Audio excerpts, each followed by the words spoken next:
കഴിഞ്ഞാൽ നമുക്ക് കുർത്തി വീഡിയോയിൽ നല്ല ഭംഗിയുള്ള ഐറ്റമാണ്. അത് സെമി അനാർക്കലി പാറ്റേൺ എന്ന് പറയാം. പാനൽസ് പോലെ പീസ് കട്ട് ചെയ്ത് ചെയ്തേക്കുന്നതാണ്. നല്ല കറക്റ്റ് ഷേപ്പിൽ കിടക്കും കേട്ടോ. നിങ്ങൾ നോർമലി യൂസ് ചെയ്യുന്ന സൈസ് തന്നെ എടുത്താൽ മതി. ഇട്ട് കണ്ട് എനിക്ക് ഭയങ്കരമായിട്ട് ഇഷ്ടപ്പെട്ടു. നമുക്ക് ഇവിടുന്ന് കാണുമ്പോഴത്തേന് നല്ല കറക്റ്റ് ഷേപ്പിൽ കിടക്കും. മൽക്കോട്ടനാണ് ഫാബ്രിക് യൂസ് ചെയ്തേക്കുന്നത്. ഇതിൻ്റെ സെൻറ്ററിൽ സിഗ്സാഗ് പാറ്റേൺ, ബാക്ക് സൈഡിലും സെയിം തന്നെ. ആ ഒരു സെൻറ്ററിൽ കൂടെ സിഗ്സാഗിൻ്റെ ഒരു ഡിസൈനാണ് പോയേക്കുന്നത്. ഫ്രണ്ട് പോർഷൻ എംബ്രോയിഡറി വർക്ക് ചെയ്തിട്ടുണ്ട്. അത്യാവശ്യം കട്ടിയുള്ള ഫാബ്രിക്കാണ്, വലിയ ട്രാൻസ്പെറൻ്റ് ഒന്നും അല്ല കേട്ടോ. ലൈനിങ്ങിൻ്റെ ആവശ്യമൊന്നുമില്ല, കട്ടിയുള്ള മെറ്റീരിയൽ. അപ്പോൾ ഇതാണ് ഫ്രണ്ടിൽ വരുന്നത്.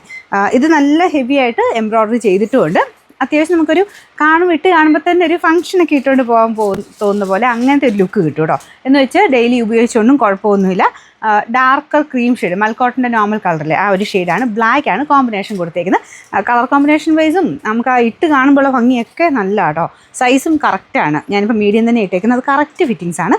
ഇവിടെ കൊണ്ട് വേണമെങ്കിൽ കുറച്ച് ഷേപ്പ് ചെയ്താലും കുഴപ്പമില്ല, പക്ഷേ എന്നാലും നല്ലതായിട്ട് കിടക്കുന്നത്. ബാക്ക് സൈഡ് ഒരു കാണിച്ചു തരാവേ. ഇതാണ് ബാക്ക് സൈഡ്. ഇത്രയും ഫ്ലെയർ ഉണ്ട് കേട്ടോ. സെമി അനാർക്കലി എന്ന് വേണമെങ്കിൽ പറയാം. ഭയങ്കര ഫ്ലെയർ അല്ലെന്നുള്ളതേ ഉള്ളൂ, പക്ഷേ നല്ല ഭംഗിയാണ് കാണാൻ. നമ്പർ AF 913, റേറ്റ് 960 രൂപയുള്ളൂ. 960.